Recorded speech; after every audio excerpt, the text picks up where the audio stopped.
So pancreas neuroendocrine cancer, and how do we approach a patient with this disease? So I think it is a disease that does engage a very multidisciplinary approach. And so, for example, at our weekly meeting, we'll discuss many of these patients. We'll give you an example, say a 50-year-old lady who has a pancreas neuroendocrine cancer with multiple liver metastases, maybe mildly symptomatic.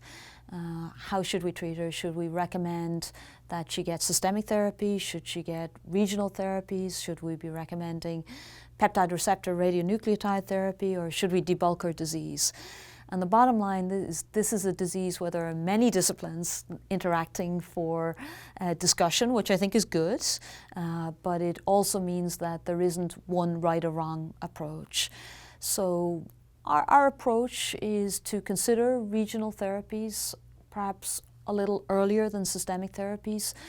The nice thing about a regional approach is it's an intervention and you're done and life goes on, whereas with a systemic therapy you're chronically on medication, and the day-to-day discomforts, although milder, can be harder over time for some people. So hepatic artery embolization is an approach that's used. There are several approaches, whether to do it with chemotherapy or whether to use an ischemic approach, and no consensus in the field, and different institutions practice it differently. Our approach is one of ischemia, and that is a commonly employed consideration for liver-confined metastasis from pancreas neuroendocrine cancer. For a patient who has extrahepatic disease and liver metastasis, we would be more inclined to recommend a systemic therapy, and that could include a hormonal treatment such as somatostatin or sandostatin or lanreotide, based on recent data supporting its use in pancreas neuroendocrine cancer. If they have octreotide positive disease. If they don't and need treatment, and that's always a question too, what's the right time to start treatment? Because if people are not symptomatic, and even though they may have relatively large volume disease, we can often monitor serially and defer treatment until if and when progression intervenes or symptomatic progression intervenes. But the systemic approaches would include agents such as sunitinib and everolimus, which are both FDA approved now for the last several years, along with an older medication such as streptozotocin, which is debated in terms of its value, and more recently capecitabine and temozolomide has been used, temozolomide being an alternative to streptozotocin and being oral.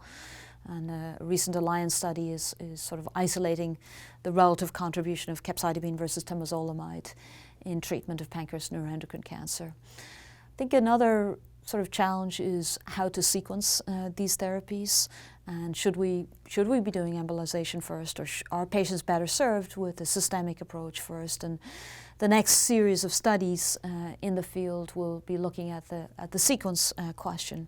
And you know, often these studies are not so easy to do because timelines are significantly longer than for, say, adenocarcinoma. And that goes in particular for neuroendocrine cancers of small bowel origin as opposed to pancreas origin, where the natural history can often be measured in years, if not decades, for some of these patients.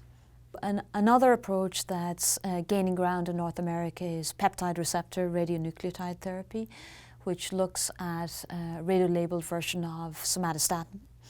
And there are various isotopes that are used and have been developed mostly in Europe. So traditionally we've sent patients to Europe for this treatment, but there are centers now that are evaluating PRRT in the US, in Texas, in New York, in Iowa, and in Florida. And I think one of the big questions is how to integrate this therapy, because it clearly is an active treatment in neuroendocrine cancers, and when should it be done, early or late in the disease course? Our European colleagues have used it earlier in the disease course, but that likely reflects an access issue. For North America, it's a select proportion of patients that have received this therapy because it's not been routinely available, and we've had to send people to Europe and it's not covered by insurance. So many challenges there.